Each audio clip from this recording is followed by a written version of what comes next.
Ariel, can I say that I see this all the time? So, congenital heart disease, many, this is true of many children with issues like this. A child with congenital heart disease might need multiple surgeries in infancy, and there might actually be situations where they can't let the child cry. Mm. For parents of children with complicated medical issues, say there were a NICU baby who needed to be fed multiple times overnight or needed oxygen, all of a sudden you end up with a 4 or 5 year old where their health issues are better, but they have never learned to sleep independently. And I think that's what she's getting at. I would say in a situation like this, first of all, if your child is involved with medical specialists, just sit down with them and be like, hey, I'm struggling a little bit with this. Can you just let me know that all of these medical issues are now resolved?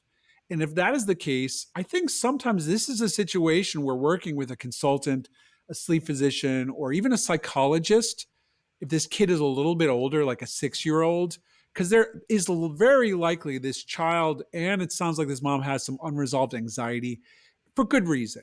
If your child has had to have multiple surgeries and hospitalizations, it's incredibly stressful. But it is a wonderful thing now if your child is doing better, and this is a great time to work on this. So I would say that working very gradually towards independence at bedtime, very gently, praising your child for making step towards independent sleep, and et cetera. And I'd say if there's a lot of bad dreams, waking through the night, sleep talking, if there's snoring, a sleep test may be worth exploring. Some conditions I see commonly, like children that were born early in the neonatal ICU, premature infants turn into 3 or 4 year olds with sleep apnea.